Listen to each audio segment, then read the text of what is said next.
topics and opinions expressed in the following show are solely those of the hosts and their guests and not those of W4CY Radio, its employees, or affiliates.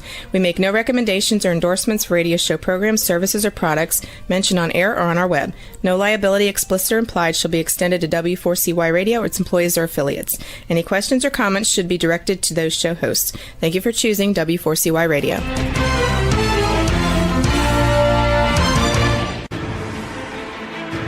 What's working on purpose anyway? Each week, we ponder the answer to this question. People ache for meaning and purpose at work, to contribute their talents passionately and know their lives really matter. They crave being part of an organization that inspires them and helps them grow into realizing their highest potential.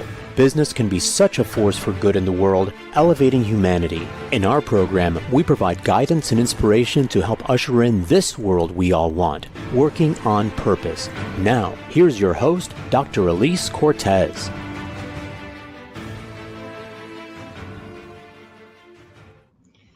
Welcome back to the Working on Purpose program, which has been brought to you with passion and pride since February of 2015. Thanks for tuning in again this week. Great to have you. I'm your host, Dr. Elise Cortez. Most leaders are sitting on untapped human energy and capacity. I help them unlock it. I'm an organizational psychologist, logotherapist, workforce advisor, and the founder of the Gusto Now movement. But the title I live by is much simpler. I traffic in energy, not surface level motivation or another engagement initiative. The deeper force, what I call gusto, the life force for performance that drives commitment, perseverance, and genuine ownership of a shared mission in the clients we serve. You can learn more about us and how we can work together at gusto-now.com or visit my personal site, elisecortez.com. Getting into today's program, we have the author and professor duo, Drs. Brad Johnson and David Smith. Dr. Brad Johnson is a clinical psychologist and gender in the workplace expert. A former commissioned officer in the Navy, he served as a psychologist at Bethesda Naval Hospital and at the medical clinic at Pearl Harbor, and as a professor of leadership and psychology in the U.S. Naval Academy. Dr. David Smith is a professor in the Johns Hopkins Carey Business School and co-founder of the Gender and Work Initiative at JHU. As a sociologist trained in military sociology and social psychology, he focuses his research in gender, work, and family issues, including bias in performance evaluations, retention of women, dual career families, mental load, and allyship. Together, they are the authors of Fair Share: How Men and Women Can Create a More Equitable Workplace Together, which we'll be talking about today. We'll dive into the importance of leading a workforce culture transformation, going all in on supporting caregiving among the workforce, and operating fairness across the organization. Dr. Johnson joins us today from Bellingham, Washington, and Dr. Smith joins us today from Baltimore, Maryland. Doctors, welcome to Working on Purpose. Good to be with you. I'm really delighted to have you. As I said to you before we came on air together, that I, of course, loved and devoured your book. I really want to celebrate what you've done together. And as we were talking, it's, no small thing to put this thing into the world. And since you both are parents, I will also tell you that this is harder than making a child and bringing it into the world. And I've done both, so I can attest. Right. Yeah. So I really, I appreciate it. Your book is just chock full of so many things. And I kept, when I'm in public and I read my books, oftentimes I get myself in trouble because I'm like, yes, that's right.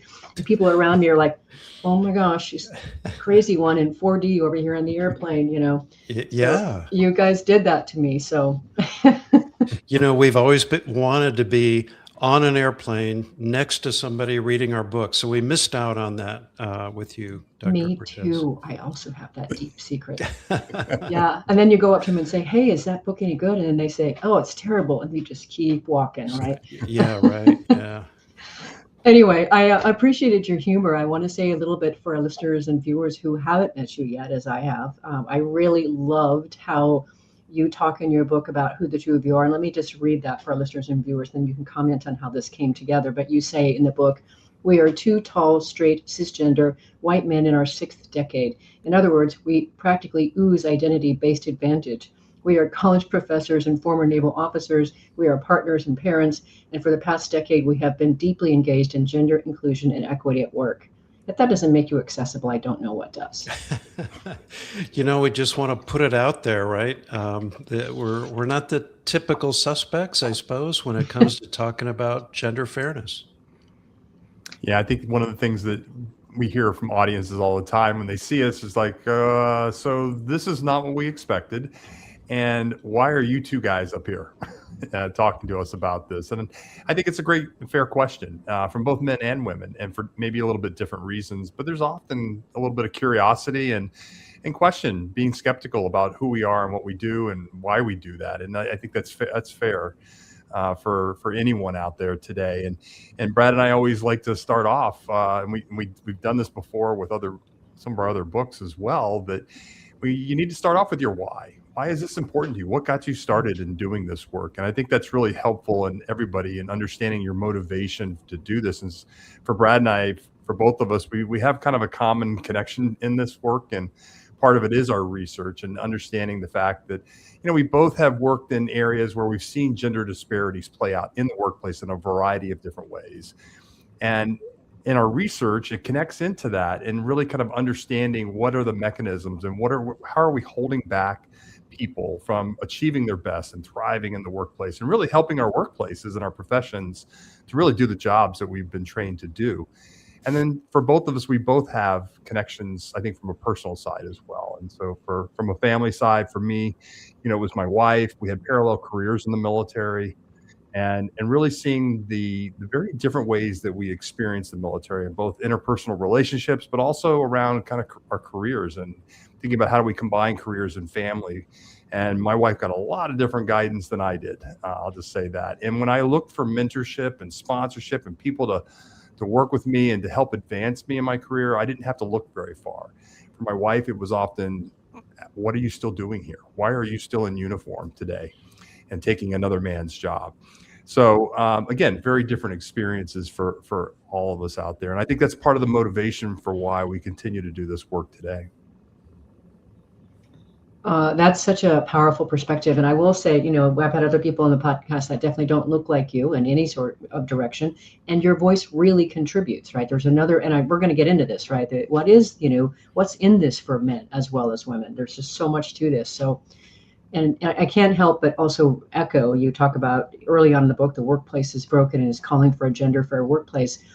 You may not know this, gentlemen, but so much of what we're doing at Gusto now is helping to create what we call destination workplaces, where people actually want to come, can give their best, and will support their fellow employees, and don't really want to leave because it's so great here.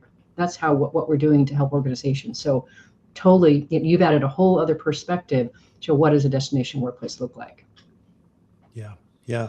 And, you talk about the work you're doing at Gusto, Dr. Cortez. Gusto now, yeah.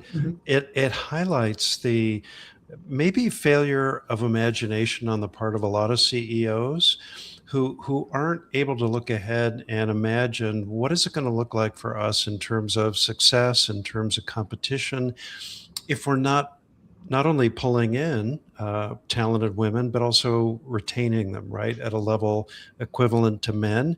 It's not going to go well for us in terms of our sustainability, our bottom line. So it is a little surprising that we don't have people able to look down the road and see what's on opportunity when we become best in class as a gender fair workplace. I think for a lot of the leaders that we work with, I think it's a tough job being a leader, right? You both know that. So there's so much on your plate, and you're just trying to get through the day, and having the capacity to look up and try to architect something like that is often beyond what they normally allow themselves to do until they work with someone like us. Yeah, I think one of the things that struck us was working with a lot of different organizations and really beginning to understand how they've approached this, is seeing that the organizations that do this really well, and this will be no surprise to you, are the ones that they baked this into their organization. It's there as a part of who they are. It's part of their culture. It's part of their values. It's part of the way the workflow is designed. They've thought about this in terms of every structure and process, who they are recruiting, the kind of talent they're looking to retain and advance in their organization. It's baked into every aspect of it.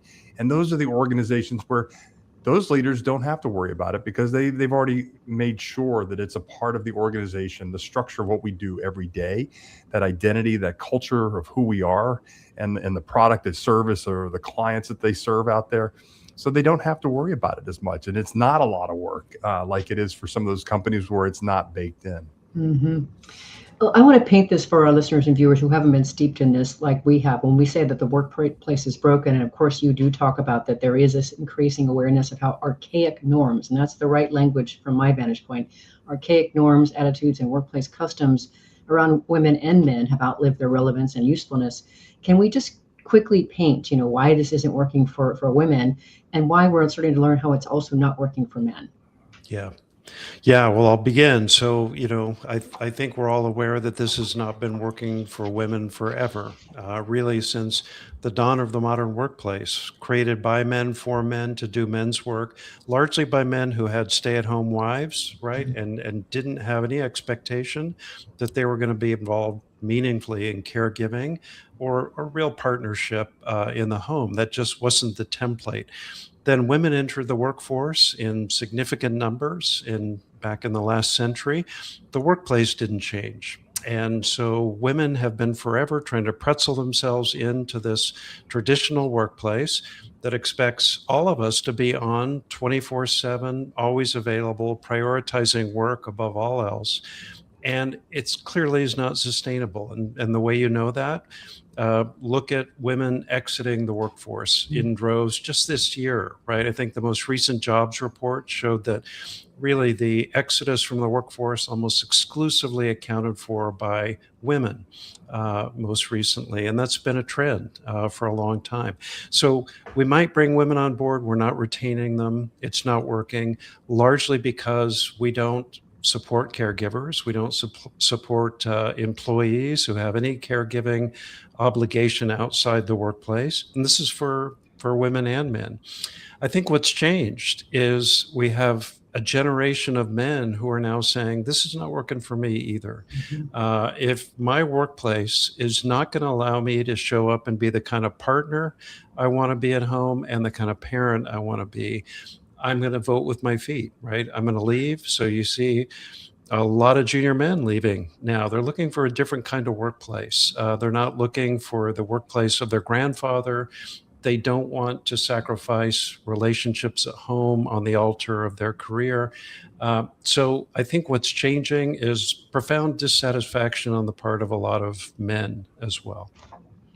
Yeah, and I appreciate how you say who do want to be connected to their families, do want to be part of the caregiving activities. And we'll talk more about the numbers of what that looks like as we go. But I was just startled by all of the research that you reported from. And I know a lot of that comes from, you both have written previous books, but you also interviewed 100 thought leaders and researchers who have a deep expertise in achieving gender fair workplaces. And after distilling those ideas, that's where this book came from. And I will say I recognize two of those researchers that you talk about. Both of them have been on my podcast. That is Jody Thompson, who recently came on talking about the results-only workplace. And then Zach Mercurio has been on twice. So those are two of the people that you mentioned in your book that I recognize. But if you want to say just a little bit more about what this research entailed and why did you go after those particular kinds of people? Yeah, so when Brad and I write books, we've, again, addressing some very serious systemic issues in our workplaces and our society. And I think there's plenty in the news around the negative side of this, right? I think many of us understand for way too long how we've been challenged by this, both men and women, in a variety of different ways. What we're really lacking is really understanding what works. And what are the examples? What does it look like? What does it look like in my industry? What does it look like my size of organization? Maybe I'm a small business. I'm not a large corporation, multinational corporation. What are the tools? What are the options? What are the best practices? And how might they look different for me? What are the opportunities I have as a small business that the large corporation doesn't have? So there are advantages for different size organizations. So looking at trying to find as many of the leaders out there that are doing really creative, innovative workplace practices today. And they do have that imagination that Brad was talking about. And I think that's what was so much fun as we were working through all the different industries and looking for the specific practices that were really working out there, is hearing these leaders talk about it. And it was really a lot of fun just to be able to hear from them how much they just wanted to show it off. They wanted to show the world and tell the world, because nobody really paid any attention to them for whatever reason about what was working, because it's like, oh, well, it's working. Nobody really wants to talk about it. but that's what we really need. And so that was the goal as we went through, and we bring in all of the research that backs us up about why these work, why these practices work. But I think the thing that's most compelling to leaders today is not necessarily the business case and the evidence, the bottom line out there. It's the stories, it's the examples, it's the how did this leader role model this in his company. And I think that's what makes a difference for so many leaders. And once they get pulled in by that story, then we can come back in with the evidence and the data. And that's what we try to do with the book, is tell a great story, show them the examples that work, and then give them just enough of the evidence there to show them, hey, this is not just luck, and it's not a one-off. There's actually evidence that backs this up, so you can count on it. Mm-hmm. There's so much more that I want to add to that. Let's go ahead and grab our first break so our listeners and viewers can kind of start thinking about what might they need to shift and ask for differently in their own lives, and also at their companies, because I want them to be able to really start chewing on this the way that both three of us have as we've gotten into this. I'm your host, Dr. Elise Cortez. We've been on the air with Drs. David Smith and Brad Johnson, who described themselves as two tall, straight, cisgender white men in their sixth decade. They are college professors and former naval officers. They are partners and parents. And for the last decade, they have been deeply engaged in gender inclusion and equity at work. We've been talking about the need to create a gender fair workplace. After the break, we're going to continue on and talk more deeply about just why we need to go all in on caregiving. We'll be right back.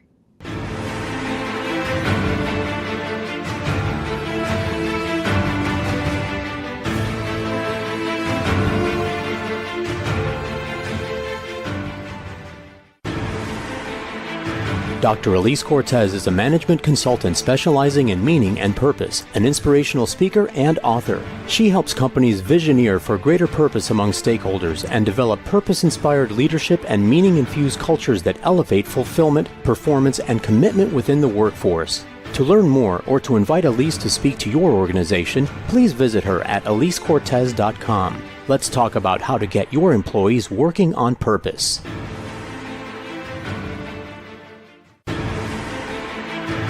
This is Working on Purpose with Dr. Elise Cortez. To reach our program today or to open a conversation with Elise, send an email to Elise, A-L-I-S-E, at alyscortez.com. Now, back to Working on Purpose.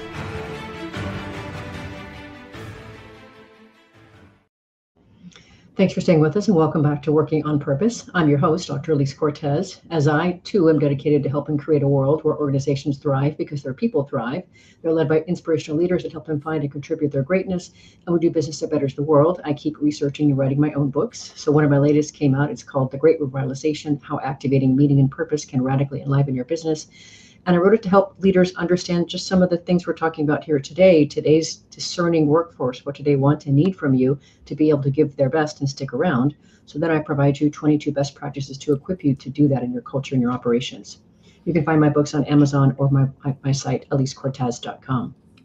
If you are just now joining us, my guests are Drs. Brad Johnson and David Smith, the authors of Fair Share: How Men and Women Can Create a More Equitable Workplace Together. So there's a lot more I want to cover here, but the first thing I want to get to really quick here is you have a chapter on demonstrating gender inclusive leadership. And there's two things that you ask us to do to begin your gender inclusive leader journey. There's two things to stop doing. One is to stop framing gender by fairness as a women's issue and stop provoking resistance in men. Can we just talk about that briefly before we go on to some of these other ideas? Yes, boy, that's really kind of the secret sauce, right? To starting the transformation in your culture towards something a bit more gender fair. Dave and I see this all the time. We go into an organization and we're asked to speak on inclusive leadership or better male allyship for a gender fair workplace. And it's often, maybe it's on International Women's Day, right? They have tea and cookies at a presentation, and Dave and I are the guests. The CEO shows up for 5 minutes to do a quick intro and then races off to another meeting, right? Doesn't stay, doesn't take notes, doesn't engage, doesn't ask, doesn't communicate that this is core to who we are, right? This is a value-based priority for us, and I want everyone here, and I'm going to role model it. When we see that, we are thinking to ourselves, performative, right? This is not embedded in the DNA. The other thing that you'll see in that organization often is that any progress toward better equity for women around pay, around advancement, is on the shoulders of women. And it's often centered in the women's ERG, right? It's unfunded, it's siloed, it's really not part of the fundamental business practice of that organization. So this is making it a women's problem, right? We have done this far too long. And, look at, honestly, Dave and I know a lot of really great women's leadership programs are out there. And I think organizations ought to really prioritize those. But if all you're doing is sending women to a program to learn how to pretzel themselves into the traditional workplace, you're not changing the culture. You're not changing the managers they're going to go back and have to deal with for the rest of their career. You're probably getting it wrong. And that's, I think, fundamentally what's been wrong for too long. The second part of that question is we failed when it comes to showing men what's in it for them, right? If men hear anything about gender during the course of a typical year, it's maybe a siloed, mandatory, compliance-based sexual harassment training, or maybe implicit bias. So it's shame, it's blame. There's nothing in there about, hey, buddy, what's in this for you? How are you going to get better? How is this going to bump up your EQ and your opportunities for leadership, which, by the way, the research shows, right? When I'm better at cross-gender collaboration, I'm actually more likely to get promoted and have leadership opportunities. And then let's not forget, men who share equitably at work often are men who are more comfortable sharing equitably at home. They have deeper relationships with their family members, their own children. They enjoy their lives more. There is a lot in this for men when they lean into gender fair behavior, but we haven't shown them the whiffum, as it were. Mm-hmm. Beautifully said, Brad. And I couldn't agree more. And, I want men to be able to enjoy the fullness of their life too, and not be stuck in that man box that you also talked about in your book. So let's move on to where you talk about rethinking where, when, and how work happens. I talked about this in my book as well. I mean, I can't believe that we went through the great lockdown of 2020, and we saw people dual career families at home taking care of their families more equitably and all this. And I can tell you, even from my own home, I watched something I had never seen before. I saw our neighbors, I called them moving caravans of reconnection. And it was the adults strolling along, sipping their beverages, and the kids were merrily going along with their bicycles, and the dogs were happily going along behind. And I was like, I've never seen this before. Who's going to want to give this up?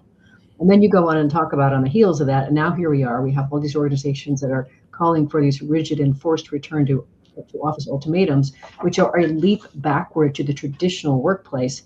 And you go on to say people are not having it, nor should they. I completely agree. So if you could speak a bit to just this idea of rethinking the where, when, and how of work, and why it's so important today to serve these humans that are also caregivers and everything else. Yeah, as Brad said earlier, the workplace is still largely the same as it was in the last century. And that was a workplace that was designed by potentially our grandparents. And if it worked for them, arguably, I don't know, we'd have to ask them and see if it really, really worked for them or not. But even if it did, it doesn't work for today's families and certainly the people in our society that, again, we know that the majority of families today in the United States and around the world are dual career or dual earner families. And they don't do that always by choice. A lot of times that's because they have to. Right. They need two paychecks to make it work. And I think a lot of us are in that situation where you just have to have that to be able to live that lifestyle that you're looking for. Many others, since we've had the advancement of women through the last part of the 20th century, and women, in droves going into the workplace, but also into higher education, higher levels of profession out there. And, that's a commitment. That's an investment in you. And, personally, if I went and got my PhD, I would want to be able to work in that field and really get the payback on that and enjoy the kind of work and that I feel like I can contribute to the most. And so women expect that too. and in the same way that we do as men. And so, again, you have a lot of motivations for why we have people in these dual career, dual earner fields, but it's also good for families. It's good for our society. It's good for our GDP. And I think that at the end of the day, those are all things that we're interested in doing. And so, again, dual earner families, guess what?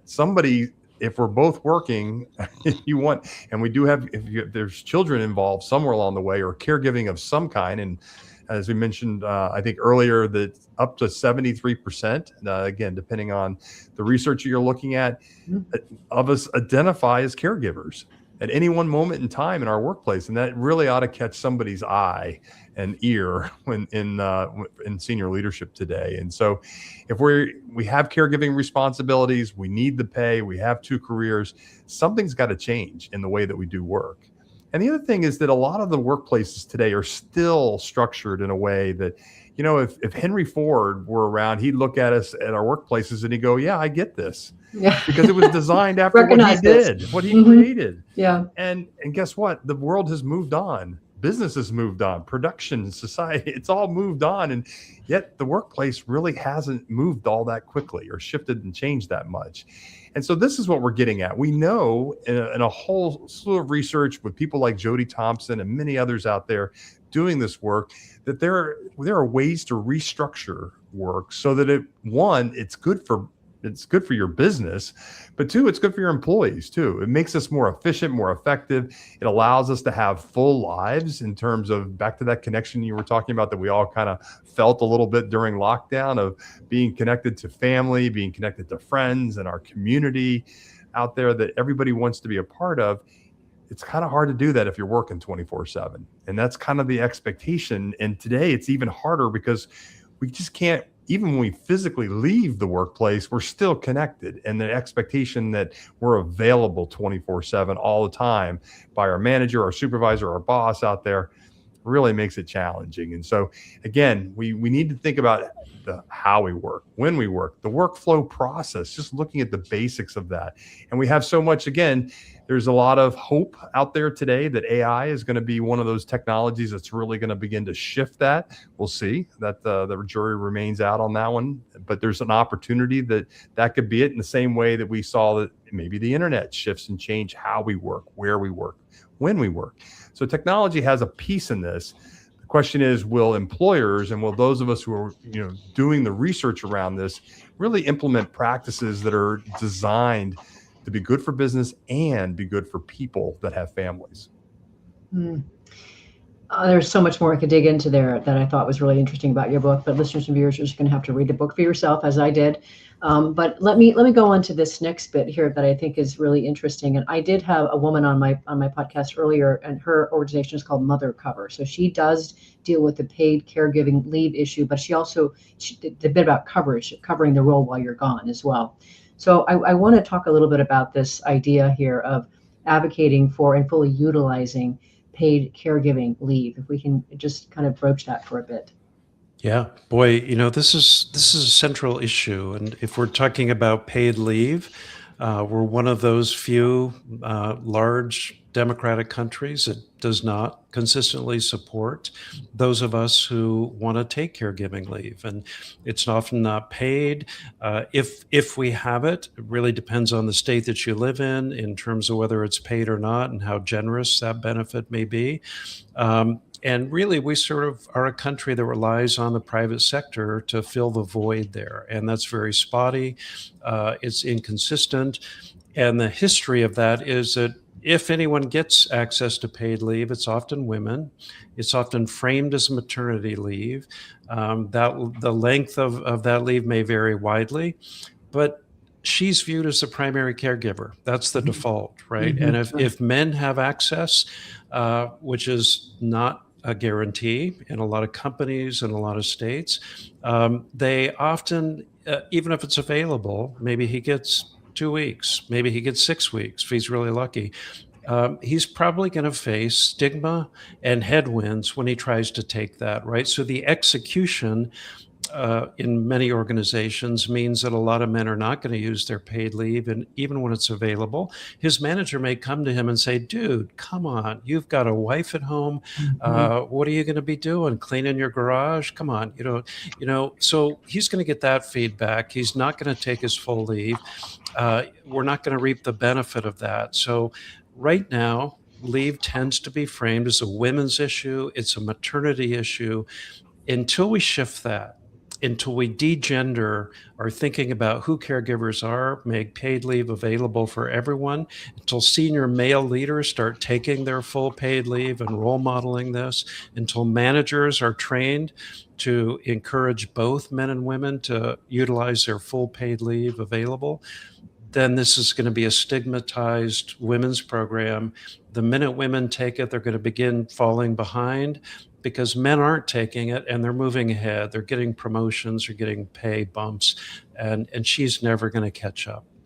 There are a couple of things on that really stood out in your book. I appreciated how you have somebody, and I think you talked to a person named Mangino, who expressed how tired she is of hearing about organizations talk about the benevolence of giving some paid care. Instead you focus on a business case of that.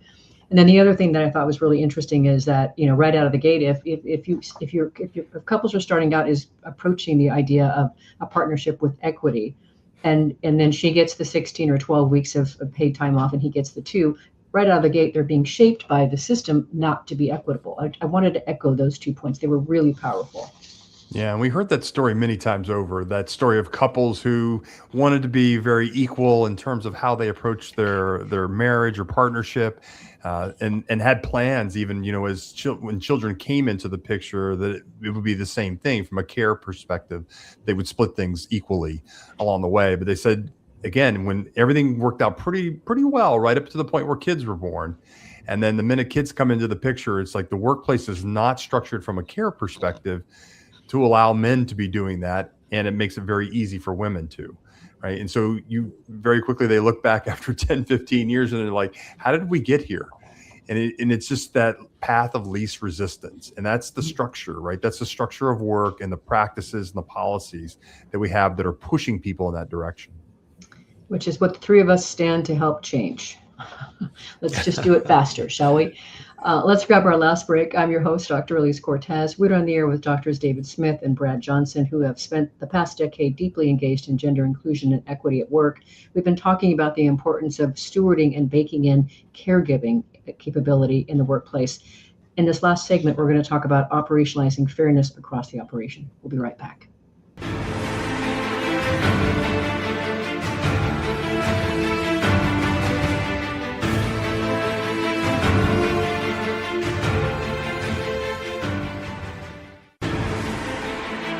Dr. Elise Cortez is a management consultant specializing in meaning and purpose, an inspirational speaker and author. She helps companies visioneer for greater purpose among stakeholders and develop purpose-inspired leadership and meaning-infused cultures that elevate fulfillment, performance, and commitment within the workforce. To learn more or to invite Elise to speak to your organization, please visit her at alyscortez.com. Let's talk about how to get your employees working on purpose.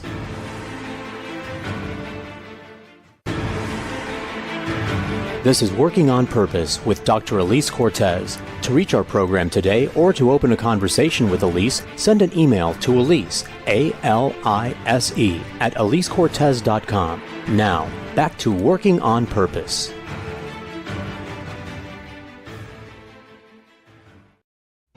Thanks for staying with us and welcome back to Working on Purpose. I'm your host, Dr. Elise Cortez. As you know by now, this program is dedicated to empowering and inspiring you along your journey to realize more of your potential. I mentioned in my last book, The Great Realization contains 22 best practices to help keep and elevate your culture to get where you need to be for today's world. I created for you a very simple 3-page assessment to learn just how you're faring as a destination workplace. You can find that assessment for free at gusto-now.com. If you are just now joining us, my guests are Drs. Brad Johnson and David Smith, authors of Fair Share, How Men and Women Can Create a More Equitable Workplace Together. So for this last segment here, we wanted to focus on the third part of your book, the third point, operationalizing fairness across the organization.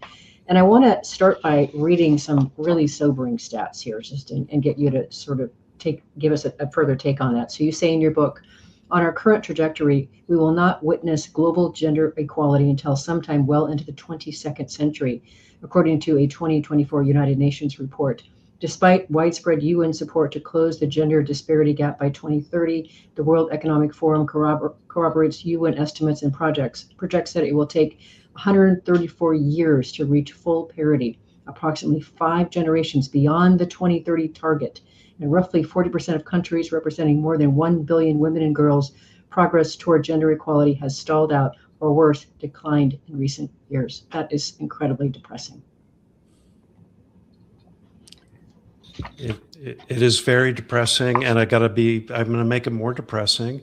We're actually taking a few steps backward, right, recently in terms of women's engagement in the workforce, especially in our own economy here in the U.S. So it's sobering. It reflects the lack of progress. It reflects a lack of commitment, particularly in our own democracy, to taking seriously the burden of caregiving and working parents, and thinking about how we provide benefits that are actually going to work so that women can lend their full creativity and brilliance to the workplace. So we reap all of that GDP. I think we're looking at $27 trillion if women across the globe were fully engaged at the rate of men in the economy. That's all on the table, but we're not embracing the kind of workplace change required to get us there. Yeah. So what I hope for that point that Brad just made, listeners and viewers, let's stand up and be a little bit more vocal about these sort of things. I think that's the way only thing's going to change, or at least change faster. So encourage that. One of the many things I appreciate about your work and how you put forth how to go forward with this, you talk about measurement. And so you one of the things you do is you talk about measuring your progress over time and of course assessing the gender relevant outcomes of existing practices to see what's working and what could be improved. So I wanted, if you could just hit a bit on the notion of first, you mentioned that it's important that inside organizations that you allow your team members to self-identify. Are they caregivers? And that right there is, I think, would be really sobering and very awakening for a lot of leaders. But could you speak a bit about how they can start to get into the idea of measuring gender fairness and asking the right questions?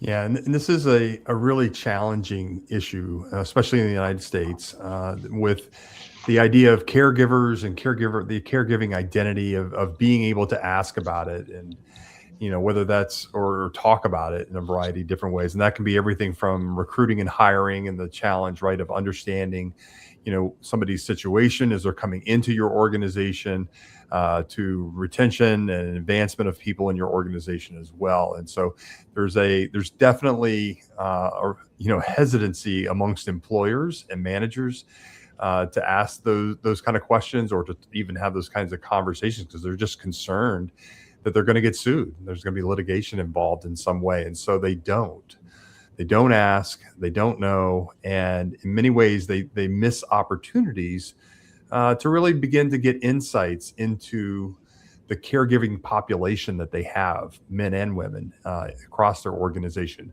What are the challenges that they're facing? What are their needs? They offer probably a host of different kinds of benefits, but they probably have no idea if they're actually meeting the demand signal, because they don't know their population and their needs out there. And so this hesitancy is a real challenge for us. The flip side of that is just as bad, and that is that as employees, we don't want to divulge that identity. We don't want to talk about it because I'm afraid of exactly what your employer is worried about, and that is that they think they're going to be discriminated against. And there's actually evidence that shows that you probably will be in some way discriminated against, for whether you're a man or a woman, a mother or a father, a caregiver of any kind out there. There's a lot of challenges with your managers, and so we hide it. And this is another problem that we have in the workplace today, is that if I come to work and I'm hiding one of my important identities out there, one, that takes energy for me to do that, to hide it and to keep it from people, especially my manager out there. But I'm also dealing with stressors and strains I have different challenges that I'm facing where I could use some different kinds of support that my employer could probably help with. In some cases, that may not even cost money. It may just be an adjustment in terms of when I work or how I work or where I work. But anyway, there's a lot of benefits that could come if I could talk about those things. And so we have a lot of caregivers today that are dealing with a lot of added stress. And we hear so much in the research about mental health and in the news about burnout that comes for men and for women. There was a recent study done after the pandemic asking, these were professional white collar men, asking them about some of the different stressors they had in the workplace. And the number one stressor that they pointed out that was causing them burnout and ideas about, can they continue in this role was work-family conflict and the work-life stressors that they were facing. And they didn't know what to do or how to handle it. They didn't have the kind of support that they felt they needed to be able to get through that. And so, again, this is a really big challenge. And in too many ways, we've kind of focused this a lot on childcare, which is important. But I think for most of us who've had children, when you had your first child, I didn't have to look very far to find support. And I certainly didn't have to look very far to find resources or somebody to tell me, hey, what do you do when or if these things happen? I had plenty of resources to go to find that. The challenge today is that many of us are not only doing childcare, many of us are doing elder care too. Mm-hmm. And this is an important demographic shift that, again, as we think about what we're measuring and how we're monitoring this across our workforce, we have an aging workforce today. That demographic is growing where people are living longer. People have to work longer because they can't afford to retire in the same way that they could many, many decades ago. They don't have the same kind of pensions and benefits to do that. So they're working longer as well. And again, with people working longer, people living longer, there's more elder care associated with that. And I think one of the really interesting statistics that I think always shocks us when we talk about it is when you look at the largest generation within the workforce today, and that's the millennials, almost half of them identify as being sandwich care generation. And that's the generation that, hey, they're raising kids at home today. At the same time, they're doing elder care. Right? Mm-hmm. They're caring for that elderly parent at the same time. And that's just a whole nother world of really stress around care. And again, their workforce, their employer probably has no idea what's going on there or how they could be supporting them. Well, and David and Brad, that is precisely why you hear us talk about what we do is we help organizations to find that energy and capacity that's there, that is being pretzeled, as you say, into having to conform into these ridiculous standards that if you stopped, imposing these kinds of standards, you would release all of this energy and capacity that's there, but that you're blocking. That's the reason that we describe our work that way. Yeah. Yeah. And we see that, in the research too. And I'm sure you've seen it as well. Engagement's one of our favorites, right? And so we have one of the lowest workforce engagement rates around the world in the US. And a lot of it is because it's all that pent up, right? It's all that energy, that focus, that ability to really thrive in the workplace. It's being held back. Right. Because I've got so much else on my mind. I'm dealing with so many other things that I can't focus on my work in the way that I need to.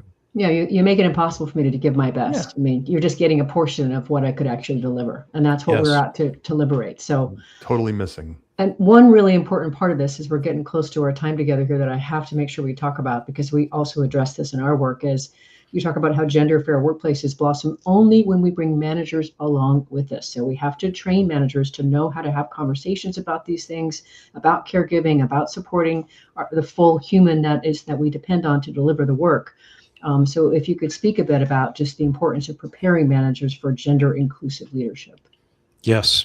Well, one of the people that we interviewed, Michael Chamberlain, described frontline managers as your sense makers. Yes, and I think that really is kind of spot on. Mm-hmm. So think about who we elevate to managerial roles. It's often not people who necessarily have terrific EQ and are great relationally and are terrific listeners. These are often people who have been good primary contributors, maybe good sales folks. It really depends on where they happen to be working.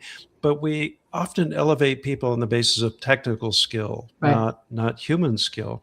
And then we assume that, well, that manager can go forward and execute all our gender fair, agendas and benefit programs. And that's turns out not to be the case. So we mentioned paid leave as just one instance. That manager may feel like they don't have any kind of top cover when he wants to go on paid leave, right? It's caregiving. Maybe they're expecting a child. But boy, I see him as a secondary caregiver. It's going to be a huge hassle for me to have to cover his shifts. So I'm going to push back when he wants to take leave, because I don't think anybody above me is going to give me the top cover to actually cover this person's shift when they're gone. So that's often what's going on. We leave managers out on their own. We leave them hanging. We don't prepare them. We don't select them carefully, first of all. We don't train them so that they can have these conversations. Let me just give you one illustration related to caregiving. Often, when it comes to losing women from your company, the key point of loss is around what we think of as a fifth trimester. Lauren Brody coined that term, right? Yeah. So she is coming back from her caregiving leave. She feels like she's failing as a mother because she just dropped her child off at childcare. That's stressing her. Now she shows up at the workplace. She feels very far behind. If that manager isn't aware of the fifth trimester, isn't aware of those stressors, isn't thoughtful about how the company could accommodate, provide flex work, provide emotional support, really sort of circle the wagons for her in that moment, there's a high probability you're going to lose her. You're going to have attrition of a really great performer. And that's often what we're seeing in the workplace. So we don't want to blame that sense maker, that manager. We're often looking up at the company and asking, why wasn't this person ready to show up in the moment where he needed to show up? Yeah. So we have a program called Managing Through Meaning, which really does treat the whole person. So that is definitely what probably thanks to you add a little bit in there about this notion of the caregiving support piece of it. So thank you guys for that. As we come to a close here, there's two things if we could just have you comment on as we go forth. You talk about the importance of going heavy on inspiration. We're all about inspiration. And I love the idea of really, setting the stage that we can together transform managers into allies and collaborators for a gender fair workplace and take steps to avoid that triggering resistance, and to really paint the picture of what's in it for all of us, how much better our full lives are when we get this right. Not just women, men, everybody, right?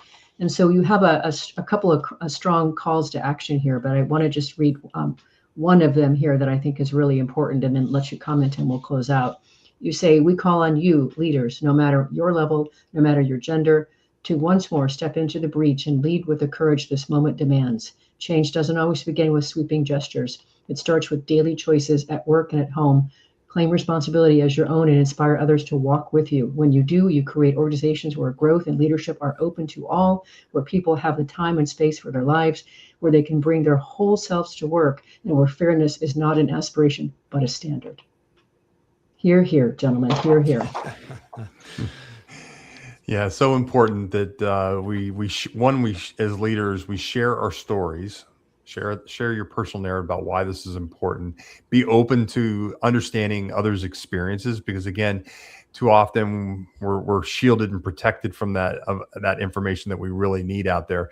And then the last part of that is really about that walking out there and being in front and role modeling, letting people see what it looks like when you do it right.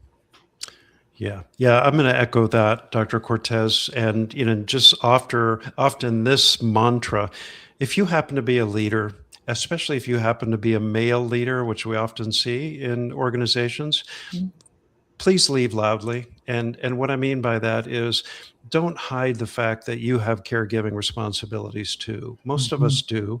When you have to stay home with a sick kid or go to a family event, please tell everyone you're going. Make that normal. Yes. everyone's looking at you, and women who carry the lion's share of this, and junior men who want to have lives outside of work, they need to see you role modeling this. So please lead loudly. Thank you so much, Drs. Johnson and Smith. It has been just a delight to learn from you. I treasured your book. I read my guest books cover to cover, take a lot of research notes from it, and I'm delighted to share with my listeners and viewers around the world. Thank you so much for being on Working on Purpose. Thank you. Thanks for having us. Listeners and viewers, you are going to want to learn more about Dr. Brad Johnson and Dr. David Smith, the work they do in gender inclusion and equity work, and their new book, Fair Share. You can start by visiting their website, workplaceallies.com. Again, workplaceallies.com. Last week, if you missed the live show, you can always catch it via recorded podcast. We were on air with Opal Malden-Jones, city manager of Lancaster, which is a suburb outside of Dallas, talking about her approach to pour into and grow her 320 city employees by offering various professional development training opportunities to better serve the city and its residents. It was an incredibly inspiring conversation that will help all of us see the importance of constantly learning and growing together. Next week, we'll be on air with Dr. Romy Mushtaq. She's a medical doctor talking about her book, The Busy Brain Cure, the 8-week plan to find time, tame anxiety, and sleep again. The medical self-help book for adult ADHD, burnout, and stress management. Like we need all of those things today. It's so true. See you then. Let's continue leaning in to help more people flourish, elevate your operating system as a leader, and create destination workplaces where legendary business takes place. Let's work on purpose. We hope you've enjoyed this week's program. Be sure to tune into Working on Purpose, featuring your host, Dr. Elise Cortez, each week on W4CY. Together, we'll create a world where business operates conscientiously, leadership inspires impassioned performance, and employees are fulfilled in work that provides the meaning and purpose they crave. See you there. Let's work on purpose.